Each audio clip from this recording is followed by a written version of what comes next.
The summer heat hung heavy over Baton Rouge as Darren James drove home from work. The air conditioning in his car struggled against the Louisiana sun, but he barely noticed. His mind was occupied with the usual thoughts: closing deals, upcoming listings, and the endless dance of buying and selling homes. As a real estate agent, every day brought something new, but at its core, his job was predictable, reliable. He turned onto his street, pulling into the driveway of his modest home. The house wasn't extravagant, but it was comfortable, filled with love, laughter, and the occasional chaos that came with raising a family. Darren walked inside, ready to unwind, but the moment he stepped through the door, he knew something was off. His wife stood in the middle of the living room, holding her phone with both hands, her eyes wide with disbelief. The color had drained from her face. "What's wrong?" Darren asked, instantly alert. She swallowed hard, then turned the phone screen toward him. Darren's heart skipped a beat. He blinked, then blinked again. The numbers on the screen didn't change. Their bank account balance had skyrocketed. Not by hundreds, not by thousands, not even by millions. Billions. 50 billion dollars. Darren stared at the screen, his pulse pounding in his ears. His thoughts scrambled for logic, an explanation, anything that made sense of what he was seeing. His wife finally spoke, her voice barely above a whisper. What do we do?" Darren exhaled sharply, rubbing his jaw. The surreal moment stretched into silence. And then a single thought crossed his mind. This was not a mistake they could afford to ignore. Darren James sat down slowly, still gripping his wife's phone. The massive number on the screen didn't change. $50 billion. More money than he could ever imagine. More money than some small countries had in their treasury. His chest tightened as reality set in. "This has to be a mistake," he murmured. His wife sat beside him, eyes still locked on the screen. "Darren, what if someone transferred it by accident? What if—" She hesitated. "What if we're being set up?" The thought made his stomach churn. Could this be some elaborate scam? Had their account been hacked? He had seen enough in his years as a law enforcement officer to know that unexplained money could mean big trouble. "We need to call the bank. Now," Darren said, his voice steady, though his hands trembled slightly. His wife nodded, and he grabbed his own phone, quickly dialing Chase Bank. The automated voice menu dragged on longer than usual, each second feeling like an eternity. Finally, a human voice came through. "Thank you for calling Chase Bank. How can I assist you today?" Darren took a deep breath. "Yes, I need to report something unusual about my account." "Certainly, sir. What seems to be the issue?" He hesitated. How did one even explain something like this? Finally, he decided to say it straight. "Well, our account balance jumped up by—" He paused, bracing himself. $50 billion. Silence. A full 5 seconds of nothing from the other end. Then, the agent finally responded, her voice cautious. $50 billion. "Yes," Darren confirmed. "I'm looking at it right now." Another long pause. Then he heard the sound of keys clacking in the background. "Sir, I need to put you on hold."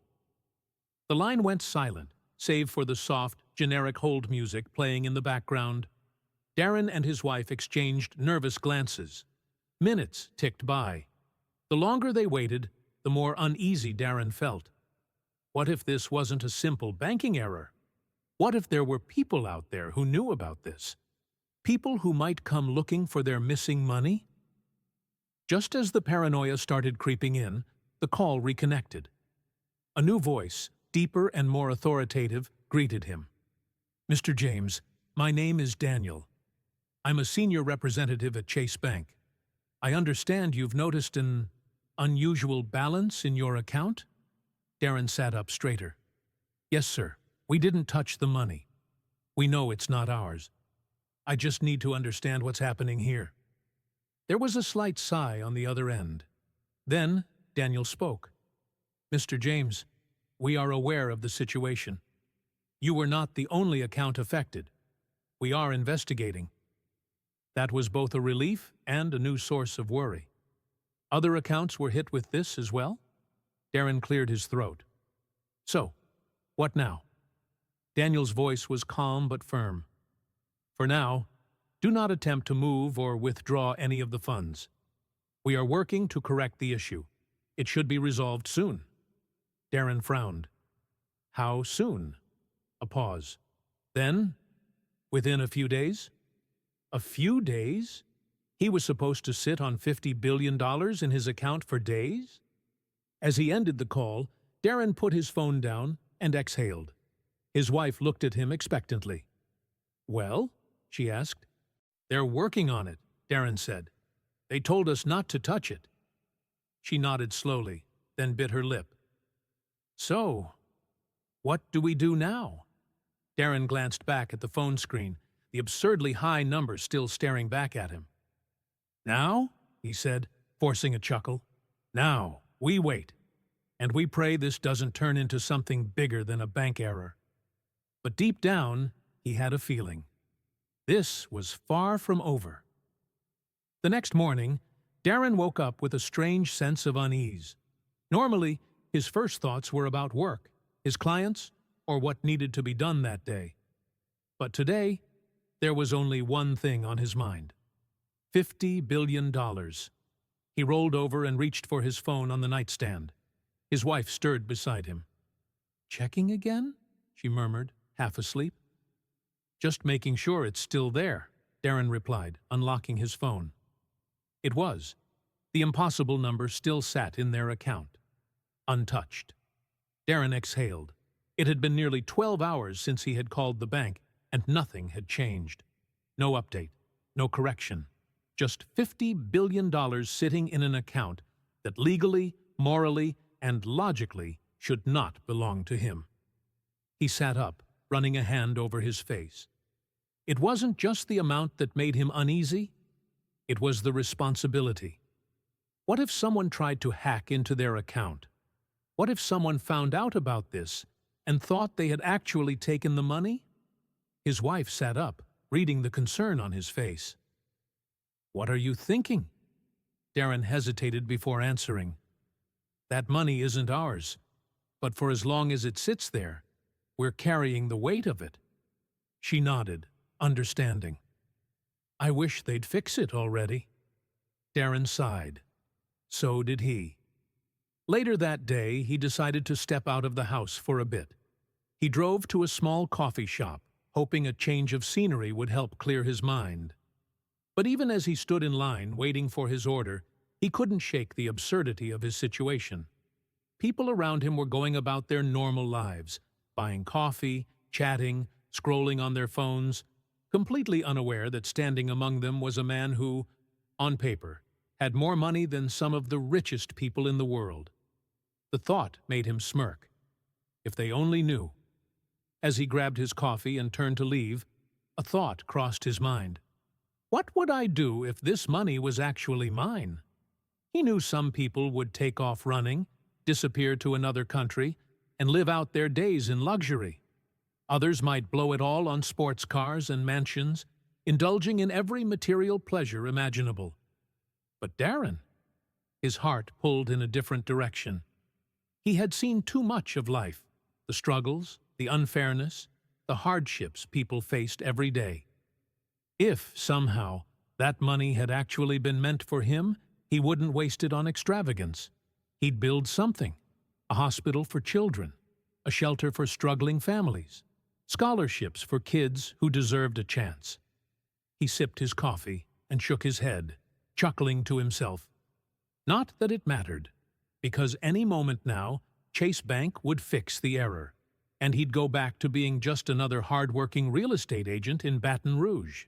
He climbed into his car and drove home, still lost in thought. But when he pulled into his driveway, something made his stomach drop. A black SUV was parked across the street. The engine was running. The windows were tinted, and even though he couldn't see inside, Darren could feel the eyes watching him. Darren sat in his car, gripping the steering wheel, his heartbeat pounding in his ears. The black SUV idled across the street, its presence an unwelcome shadow in the peaceful suburban afternoon. His mind raced. Was this just a coincidence? Or did someone, some entity, already know about the $50 billion sitting in his account? He forced himself to breathe. Think logically, Darren. It could be nothing. It could be a neighbor's visitor, a delivery driver taking a break. But his gut, the instincts drilled into him from years in law enforcement, told him otherwise. He didn't want to jump to conclusions, but he also wasn't about to ignore the possibility of a real threat. Slowly, he stepped out of his car, keeping his movements casual, as if everything were normal. But he made sure to glance at the SUV, taking in every detail, the make, the model, the way it sat too still, too alert. He walked up to his front door, entered, and locked it behind him. His wife was in the kitchen, looking up from her laptop. "You okay?" "Yeah," Darren said automatically, then reconsidered. "Maybe. There's a black SUV parked outside. Been sitting there since I pulled up." She frowned and stood, moving toward the window. "You think it's about the bank thing?" "I don't know," Darren admitted, "but I don't like it." His wife bit her lip, then grabbed her phone. "I'm calling the bank again." Darren nodded, keeping his eyes on the SUV through the curtain. He could see the faint movement of someone inside. They weren't just parked. They were watching. A few moments later, his wife put the phone on speaker. "Chase Bank. How may I assist you?" "Hi," she said, voice tight. "We spoke to someone yesterday about an error in our account. We still have an incorrect balance, and now we're getting concerned for our safety. We need an update." There was a pause, then the agent's voice softened. "Ma'am, I completely understand your concern. Can you verify the last 4 digits of your account?" She gave the information. Another pause. Then, the agent said something that made Darren's stomach turn. "Ma'am, according to our system, your account has already been flagged for correction. The funds should have been removed this morning." Silence. His wife shot Darren a look of confusion, then quickly checked their online banking app. Her breath hitched. The balance hadn't changed. $50 billion still sat there, untouched. Darren grabbed the phone. "Then why is the money still in our account?" I don't know," the agent admitted. "Let me escalate this to—" The line cut off. His wife checked her phone. It just disconnected. Darren exhaled sharply, running a hand over his head. Something wasn't right. The bank thought they had fixed it, but the money was still there. And now, someone was watching their house. Then, before he could say another word, his phone buzzed. Unknown number. He hesitated, then answered. A deep voice came through the line. "Mr. James," the voice said calmly, "I think it's time we talked." Darren's grip on the phone tightened. The voice on the other end was steady, deliberate, too calm. "Who is this?" he asked, stepping away from the window, instinctively shielding himself from view. A slight pause. Then, "Let's just say I represent certain interests that are aware of your situation." Darren's stomach twisted. This isn't Chase Bank. His wife stood frozen, watching him closely, her eyes filled with questions he didn't have answers for. "What do you want?" Darren said, his voice low and firm. A chuckle. "Relax, Mr. James. No need for alarm. We're simply interested in a conversation. A man in your position should understand the significance of what's happened." Darren's jaw clenched. "I already reported the error. Chase Bank said they fixed it. The money isn't mine." A pause. Then the voice replied, "And yet, it remains in your account." Darren felt his pulse spike. He turned and checked his wife's phone screen again. The $50 billion were still there, untouched, unexplained. "Who are you?" Darren repeated, keeping his voice steady. "That's not important right now. What's important is your next move." The voice was smooth, calculated. "Tell me, Mr. James, have you considered what a man could do with $50 billion? Darren's breath hitched. This wasn't just about the mistake anymore. This was something bigger. "I'm not touching the money," he said, forcing steel into his voice. "I know the law. Keeping funds that aren't mine is a crime." Another low chuckle. "That's a noble stance. But tell me, Mr. James, do you think laws apply to money this large?" Darren's grip on the phone tightened. "Let me make this simple for you," the voice continued. "There are people who believe this money belongs to them. They will do whatever is necessary to ensure it doesn't fall into the wrong hands." Darren felt his breath turn shallow. He glanced at his wife. She was watching, waiting, sensing the tension in his body. "What do you want from me?" he asked. A pause. "We'll be in touch soon." Click. The call ended. Darren lowered the phone slowly, his hands shaking. He turned back toward the window. The SUV was gone. His wife stepped closer. "Darren? What's happening?" He didn't know how to answer. All he knew was this. They weren't just dealing with a banking error anymore. Someone wanted that money.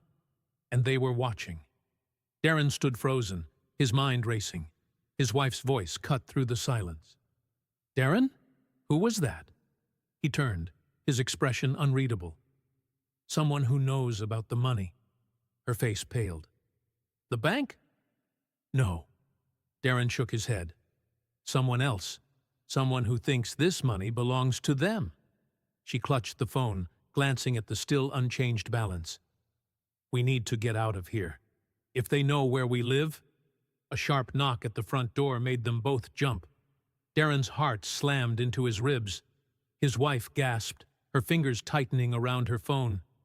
"Think. Think. Think." He motioned for her to stay put and moved cautiously toward the door. Peering through the peephole, he braced himself for the worst. But it wasn't a man in a suit, or a government agent, or a masked threat. It was a Chase Bank courier. Darren hesitated, then slowly opened the door. The young man in a company uniform held a sealed envelope, his expression neutral. "Mr. James?" "Yeah," Darren said carefully. The man handed him the envelope. "Chase Bank has requested this be delivered to you personally." Darren took it, but didn't open it yet. "What's this about?" The courier simply gave a tight smile. "I wouldn't know, sir. I'm just the messenger." Darren glanced past him, scanning the street. The black SUV was nowhere in sight. He looked back at the courier. "Is someone waiting for a response?" The man shook his head. "No, sir, just a delivery." Darren nodded and shut the door, his mind buzzing with questions. He walked to the kitchen, his wife watching anxiously as he tore open the envelope. Inside was a single sheet of paper. At the top, Chase Bank's logo.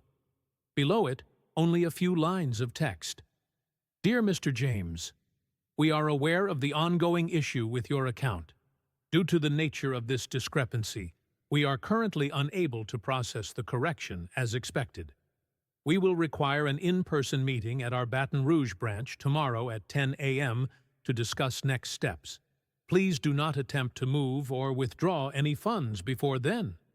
This matter requires your immediate attention. Sincerely, Chase Bank Customer Resolution Team." Darren exhaled, his mind flashing back to the cryptic phone call he had just received. The bank was supposed to have fixed this already.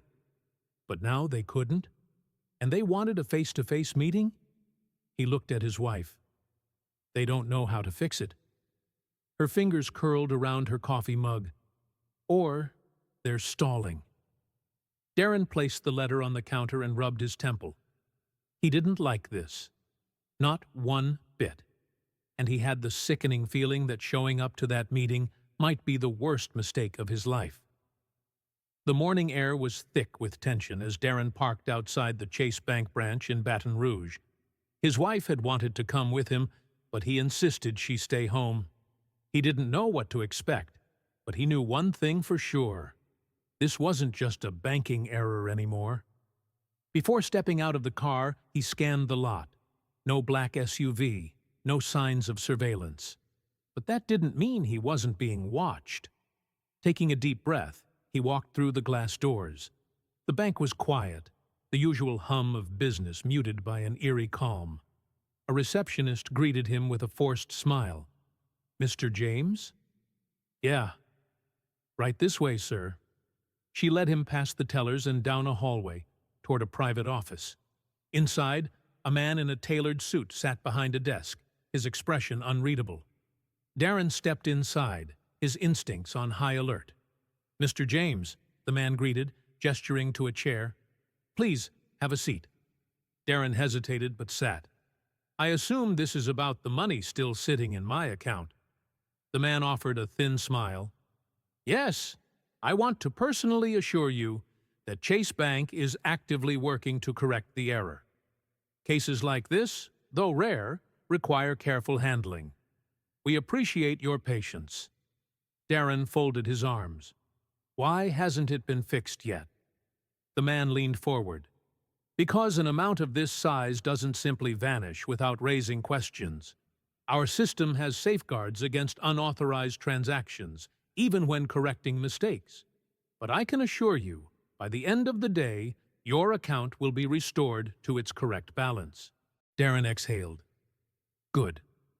Because I don't want anything to do with this money." The banker nodded. "Understandable.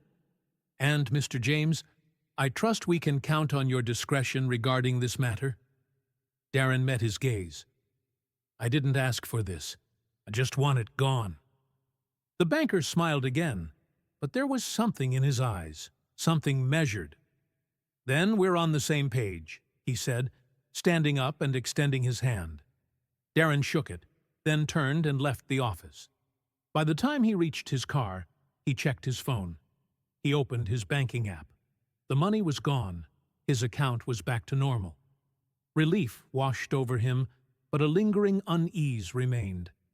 $50 billion had appeared in his life, and now it had vanished. Just like that. A mistake, they had said. A glitch. But deep down, Darren knew. Money like that doesn't just get misplaced. He had done the right thing. Reported it. Walked away. And yet, as he drove home, he couldn't shake the feeling that someone, somewhere, was still watching.